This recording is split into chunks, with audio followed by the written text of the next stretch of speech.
Marcos, capítulo 3. Depois disso, ele voltou à sinagoga, e estava ali um homem que tinha uma das mãos aleijada. Os fariseus estavam de olho para ver se ele iria curá-lo, quebrando o sábado. Ele disse ao homem da mão aleijada: "Fique aqui, onde todos possam vê-lo." Então ele perguntou aos presentes: "Que atitude é coerente com o sábado? Fazer o bem ou o mal? Ajudar as pessoas ou deixá-las sem ajuda?" Ninguém disse nada.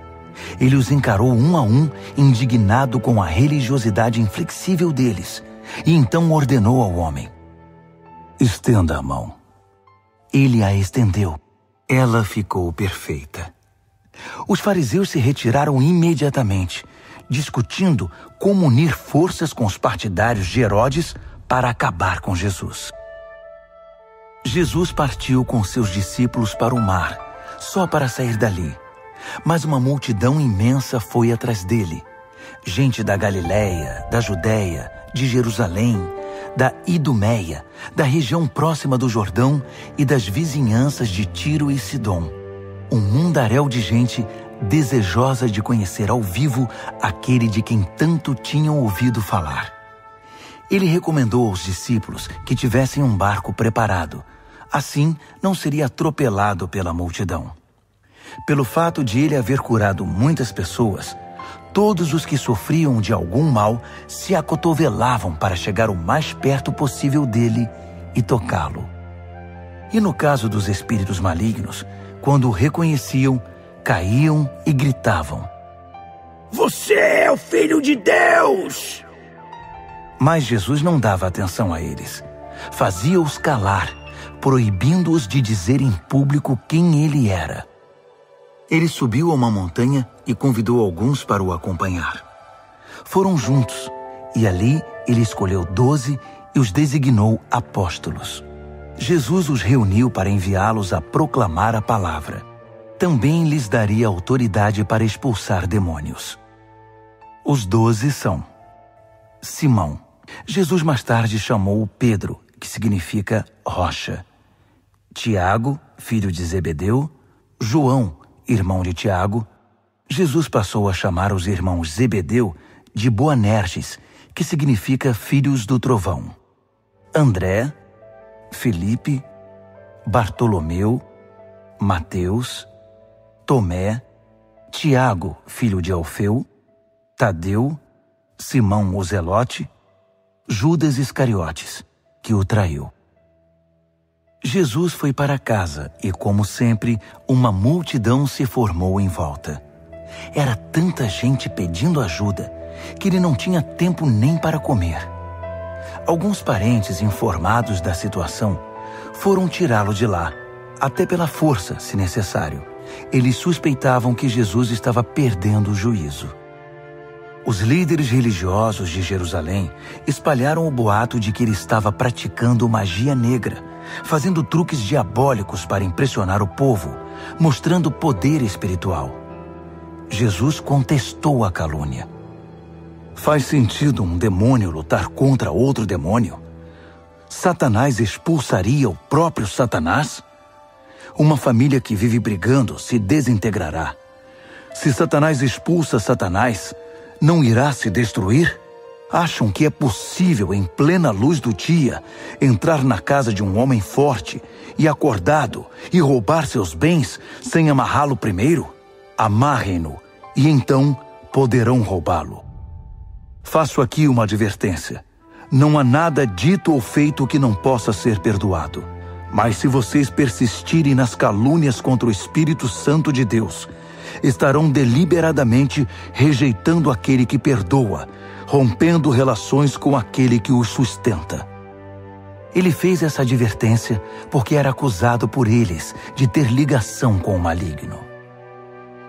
Naquele momento, sua mãe e seus irmãos apareceram. Estando do lado de fora, mandaram um recado, dizendo que queriam falar com ele. Ele estava cercado pela multidão quando recebeu o recado. Sua mãe e seus irmãos estão lá fora à sua procura. Jesus respondeu: Quem vocês acham que são minha mãe e meus irmãos? Olhando ao redor para cada um dos que estavam sentados à sua volta, ele declarou: estão bem aqui na frente de vocês. Esses são minha mãe e meus irmãos. Mais vale a obediência que laços de sangue. Quem faz a vontade de Deus é meu irmão, irmã e mãe. Marcos, capítulo 4. Ele voltou a ensinar à beira da praia. A multidão que se formou em torno dele era tão grande que ele entrou num barco perto da praia e assentou-se. Jesus usou o barco como púlpito, enquanto o povo se acotovelava perto da água. Ele ensinava por meio de histórias, muitas histórias. Ouçam, o que vocês acham? Um agricultor estava semeando. Enquanto fazia seu trabalho, algumas sementes caíram pelo caminho e aves as comeram. Outras caíram no meio dos pedregulhos. Brotaram rapidamente, mas não aprofundaram raízes. Com o calor do sol, secaram tão rapidamente quanto haviam brotado. Outras ainda caíram no meio das ervas daninhas. As sementes chegaram a brotar, mas foram sufocadas. Nenhuma sobreviveu. Por fim, algumas, porém, caíram em boa terra e floresceram, produzindo uma colheita que superou todas as expectativas. Vocês estão entendendo? Quando eles ficaram sozinhos, os que eram mais chegados a ele, além dos 12, pediram que ele explicasse a história. Ele disse: vocês têm o privilégio de conhecer melhor o reino de Deus. Conhecem as suas verdades.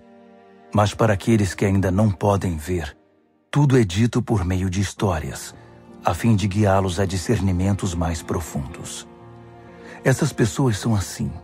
Seus olhos estão abertos, mas não veem nada. Seus ouvidos estão abertos, mas não entendem uma palavra. Recusam-se a voltar-se para Deus para receber perdão. Ele continuou: entenderam o objetivo da história? Todas as minhas histórias têm o mesmo propósito. O agricultor planta a palavra. Alguns são como a semente que cai à beira do caminho. Assim que ouvem a palavra, Satanás arranca o que foi plantado neles. Outros são como a semente que cai no meio dos pedregulhos. Ouvem a palavra e a recebem com grande entusiasmo. Mas assim como a palavra não cria raízes, a emoção passa ou surge alguma dificuldade, não sobra nada.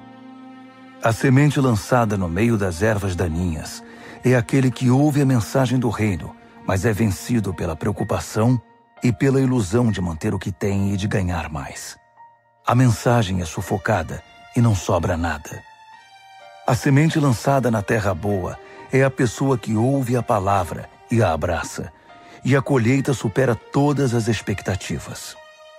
Jesus continuou: alguém compra uma lâmpada para pôr debaixo do tanque ou debaixo da cama? O que se faz não é colocá-la numa prateleira? Nós não estamos guardando segredos. Nós os estamos revelando. Não estamos escondendo nada, mas tornando público. Vocês estão entendendo? Ouçam bem o que estou dizendo. Fiquem atentos quando algum espertalhão ensinar que vocês podem vencer na vida por vocês mesmos. Dar é o caminho, não ganhar. Generosidade produz generosidade. A avareza empobrece. Então Jesus disse: o reino de Deus é como sementes lançadas num campo por um homem. Ele vai dormir e se esquece do que fez.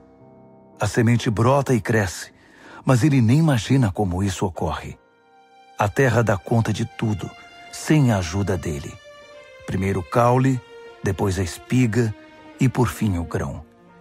Quando o grão está maduro, ele o colhe. É o tempo da colheita. Como podemos descrever o reino de Deus? Que ilustração podemos usar? É como a semente de mostarda. É uma das menores sementes, mas uma vez plantada, germina e cresce tanto que os pássaros fazem ninhos em seus ramos e abrigam-se à sua sombra. Com outras histórias semelhantes, ele apresentava sua mensagem ao povo, aplicando as histórias à experiência e compreensão deles. Ele sempre contava uma história. Quando estava sozinho com seus discípulos, explicava tudo, desfazendo o emaranhado. Todos os nós eram desatados. Naquele dia, ao cair da tarde, ele decidiu: vamos para o outro lado do mar. Eles entraram no barco em que ele estava. Outros barcos foram atrás deles. De repente, uma tempestade violenta os envolveu.